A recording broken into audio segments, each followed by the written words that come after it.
नमस्कार दोस्तों, आइए बात करते हैं आज के मुख्य समाचार में। यूपी से जुड़ी तमाम बड़ी खबरों पर एक बार विस्तार से नजर डालते हैं। मुख्यमंत्री योगी आदित्यनाथ का बड़ा ऐलान, दिसंबर से धरातल पर उतरेंगे 5 लाख करोड़ के निवेश प्रस्ताव। बिजली उपभोक्ताओं के लिए राहत की खबर, 1 दिसंबर से ब्याज और सरचार्ज माफी योजना शुरू। वाराणसी में रोजगार का महाकुंभ, 20,000 पदों पर भर्ती के लिए मेगा जॉब फेयर आयोजित। यूपी रोडवेज में संविदा चालकों की भर्ती शुरू, 2 दिवसीय विशेष अभियान लॉन्च। गोंडा में सनसनीखेज खुलासा, भाई ने ही की बहन की हत्या। प्रयागराज में सेना के जवान की हत्या, ओवरटेक को लेकर विवाद ने लिया हिंसक रूप। जमीन की पैमाइश पर अब नहीं होगी धांधली, योगी सरकार ने लागू की ई पेमिंग व्यवस्था। अखिलेश यादव ने SIR अभियान पर उठाया सवाल, बताया साजिश। यूपी में ठंड और कोहरे का टॉर्चर शुरू, कई जिले में लुढ़का पारा। ऊपरी यमुना समीक्षा समिति की 9वीं बैठक नोएडा में संपन्न हुई। केंद्रीय जल शक्ति मंत्री की अध्यक्षता में आयोजित इस बैठक में यूपी समेत 6 राज्यों के मंत्रियों ने हिस्सा लिया। इसमें यमुना जल के बंटवारे और नदी की सफाई को लेकर अहम चर्चा हुई, जिससे NCR क्षेत्र में जल संकट से निपटने के लिए मदद मिलेगी। यूपी के निजी स्कूलों में शिक्षकों की योग्यता की व्यापक जांच होगी। सरकार ने शिक्षा की गुणवत्ता सुधारने के लिए एक बड़ा अभियान शुरू किया है, जिसके तहत सभी प्राइवेट स्कूलों के शिक्षकों की डिग्री और योग्यता की जांच की जाएगी। मानक पूरे न करने वाले अयोग्य शिक्षकों को हटाया जाएगा, ताकि बच्चों को बेहतर शिक्षा मिल सके।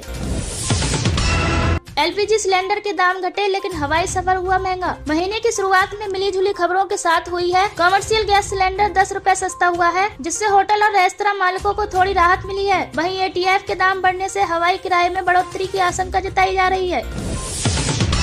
शेयर बाजार में गिरावट के साथ दिसंबर का आगाज, सेंसेक्स और निफ्टी लुढ़के। दिसंबर के पहले कारोबारी दिन शेयर बाजार में सुस्ती देखी गई। सेंसेक्स 34 अंक टूटकर बंद हुआ। हालांकि GDP के अच्छे आंकड़ों से निवेशकों को उम्मीद है कि आने वाले दिनों में बाजार में फिर से तेजी लौटेगी। 1 दिसंबर से सिम कार्ड और आधार से जुड़े नियमों में अहम बदलाव लागू। आज से सिम कार्ड खरीदने और आधार अपडेट कराने के नियमों में सख्ती की गई है। अब फर्जी दस्तावेजों पर सिम लेना होगा मुश्किल, और आधार कार्ड में जानकारी अपडेट कराने के लिए भी नए दिशा निर्देशों का पालन करना अनिवार्य होगा। यूपी में ठंड और कोहरे का टॉर्चर शुरू, कई जिलों में लुढ़का पारा। मौसम विभाग के अनुसार आने वाले दिनों में तापमान में 2 से 4 डिग्री की कमी आ सकती है। सुबह के समय कई जगहों पर धुंध और हल्का सा मध्यम कोहरा छाने की संभावना है। सुल्तानपुर, गोरखपुर, महाराजगंज, पीलीभीत, मुरादाबाद, सीतापुर, बिजनौर, कन्नौज, मैनपुरी, इटावा और मथुरा में सुबह कोहरे की चादर दिख सकती है। दिल्ली लखनऊ हाईवे पर भीषण सड़क हादसा, एक ही परिवार के 5 लोगों की मौत। शाहजहांपुर के पास हुए दर्दनाक हादसे में कार और बस की टक्कर हो गई, जिसमें एक ही परिवार के 5 सदस्यों की जान चली गई। पुलिस ने मौके पर पहुंचकर शवों को कब्जे में लिया और घायलों को अस्पताल में भर्ती कराया। CM योगी ने गहरा दुख जताया है। अमेठी में डबल डेकर बसों की सौगात, अब यात्रियों को मिलेगा आरामदायक सफर। परिवहन निगम ने अमेठी डिपो को नई डबल डेकर बसें उपलब्ध कराई हैं, जिससे लंबी दूरी की यात्रा करने वालों को बड़ी राहत मिलेगी। ये बसें आधुनिक सुविधाओं से लैस हैं और कम किराए में यात्रियों को सुरक्षित और सुगम सफर का अनुभव देंगी। अब IPS अफसर भी बन सकेंगे। यूपी शिक्षा सेवा चयन आयोग के अध्यक्ष राज्यपाल ने नए अध्यादेश को मंजूरी दे दी है, जिससे अब IAS के अलावा IPS और IFS अफसर भी आयोग के अध्यक्ष बन सकेंगे। इससे चयन प्रक्रिया में प्रशासनिक अनुभव और शक्ति आएगी, जिससे नियुक्तियों में पारदर्शिता बढ़ेगी। आयुष्मान भारत डिजिटल मिशन में यूपी नंबर 1, 10 करोड़ ID बनाई गयी। स्वास्थ्य सेवाओं के डिजिटलकरण में उत्तर प्रदेश ने देश में शीर्ष स्थान हासिल किया है। अब तक 10 करोड़ से अधिक आभा ID जनरेट की जा चुकी हैं। इससे मरीजों को अपने मेडिकल रिकॉर्ड डिजिटल रूप से सुरक्षित रखने और देश भर में कहीं भी इलाज कराने में आसानी होगी। यूपी के स्कूलों में 20 दिसंबर से शुरू होंगी सर्दियों की छुट्टी। शिक्षा विभाग ने शीतकालीन अवकाश का शेड्यूल जारी कर दिया है, जिसके तहत 20 दिसंबर से 31 दिसंबर तक सभी सरकारी और निजी स्कूल बंद रहेंगे। ये फैसला बच्चों को कड़ाके की ठंड और शीतलहर से बचाने के लिए लिया गया है।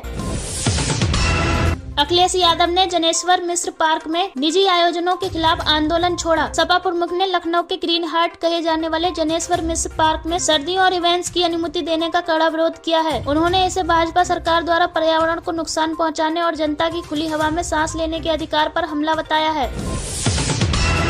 यूपी बोर्ड परीक्षा 2026 के लिए 7,448 प्रस्तावित परीक्षा केंद्रों की सूची जारी। नकल विहीन परीक्षा के लिए बोर्ड ने कमर कस ली है। सभी केंद्रों की लिस्ट ऑनलाइन जारी कर छात्रों और अभिभावकों से सुझाव मांगे गए हैं। हर केंद्र पर सीसीटीवी और वॉइस रिकॉर्डर अनिवार्य होंगे ताकि परीक्षा की शुचिता बनी रहे और किसी भी तरह की गड़बड़ी न हो सके। गोरखपुर, बरेली, सहारनपुर समेत यूपी के हर शहर में चलेगी मेट्रो। योगी सरकार ने प्रदेश को रफ्तार देने के लिए महाप्लान तैयार किया है, जिसका लक्ष्य 2047 तक हर प्रमुख शहर को मेट्रो से जोड़ना है। इससे न केवल शहर के भीतर आवागमन सुगम होगा, बल्कि ट्रैफिक जाम और प्रदूषण जैसी पुरानी समस्याओं से भी जनता को हमेशा के लिए निजात मिलेगी। अब नए साल में 12,000 के बजट में घूमिए यूपी के 5 ऐतिहासिक शहर। पर्यटन विभाग ने नए साल पर बजट ट्रेवल्स को बड़ा तोहफा दिया है। अब आप बहुत कम खर्च में अयोध्या, काशी और मथुरा जैसे शहरों की सैर कर सकेंगे। इस खास पैकेज में आपके रहने, खाने और सफर का पूरा इंतजाम होगा ताकि आप बेफिक्र होकर यूपी की विरासत का आनंद ले सके। यूपी में SIR की डेडलाइन 1 हफ्ते के लिए बढ़ाई गई। अगर आपका नाम वोटर लिस्ट में नहीं है तो घबराने की जरूरत नहीं है। चुनाव आयोग ने सुधार और नए पंजीकरण के लिए समय सीमा बढ़ा दी है। ये फैसला लोगों की भारी मांग को देखते हुए लिया गया है ताकि कोई भी पात्र नागरिक अपने वोट के अधिकार से वंचित न रह जाए। यूपी PCS 2025 में वैकेंसी में 4.5 गुना बढ़ोतरी हुई। सरकारी नौकरी की तैयारी कर रहे युवाओं के लिए ये अब तक की सबसे बड़ी खुशखबरी है। आयोग ने पदों की संख्या बढ़ाकर 920 कर दी है। इस फैसले से अब ज्यादा से ज्यादा अभ्यर्थियों को अफसर बनने का मौका मिलेगा और जल्द ही प्रारंभिक परीक्षा का परिणाम भी घोषित कर दिया जाएगा।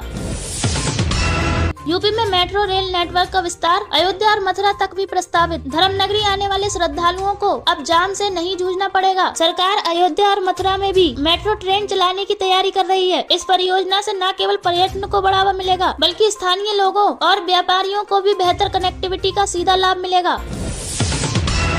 यूपी आवास विकास परिषद ने लखनऊ में सस्ते 2 BHK और 3 BHK फ्लैट्स का ऐलान किया है। आम आदमी के घर का सपना अब होगा पूरा। लखनऊ के प्राइम लोकेशन पर 25 और 45 लाख रुपए में फ्लैट्स मिल रहे हैं। ये स्कीम पहले आओ पहले पाओ के आधार पर है और अगर आप 60 दिनों में पूरा पैसा चुकाते हैं तो आपको कीमत में 15% की भारी छूट दी जाएगी। मुख्यमंत्री योगी आदित्यनाथ का जनता दर्शन, 200 लोगों की सुनी शिकायतें। गोरखपुर प्रवास के दौरान CM योगी ने जनता की समस्याएं सुनी और अधिकारियों को सख्त निर्देश दिए कि हर पीड़ित की समस्या का समाधान तय समय में हो। उन्होंने विशेष रूप से जमीन विवाद और इलाज के लिए आर्थिक सहायताओं के मामलों को प्राथमिकता देने की बात की है। रबी फसल बीमा योजना की आवेदन तिथि 31 दिसंबर तक बढ़ा दी गई है। किसानों के लिए बड़ी राहत की खबर, अब वे अपनी रबी फसलों का बीमा 31 दिसंबर तक करा सकेंगे। कृषि विभाग ने खराब मौसम और अन्य प्राकृतिक आपदाओं से होने वाले नुकसान की भरपाई सुनिश्चित करने के लिए ये कदम उठाया है।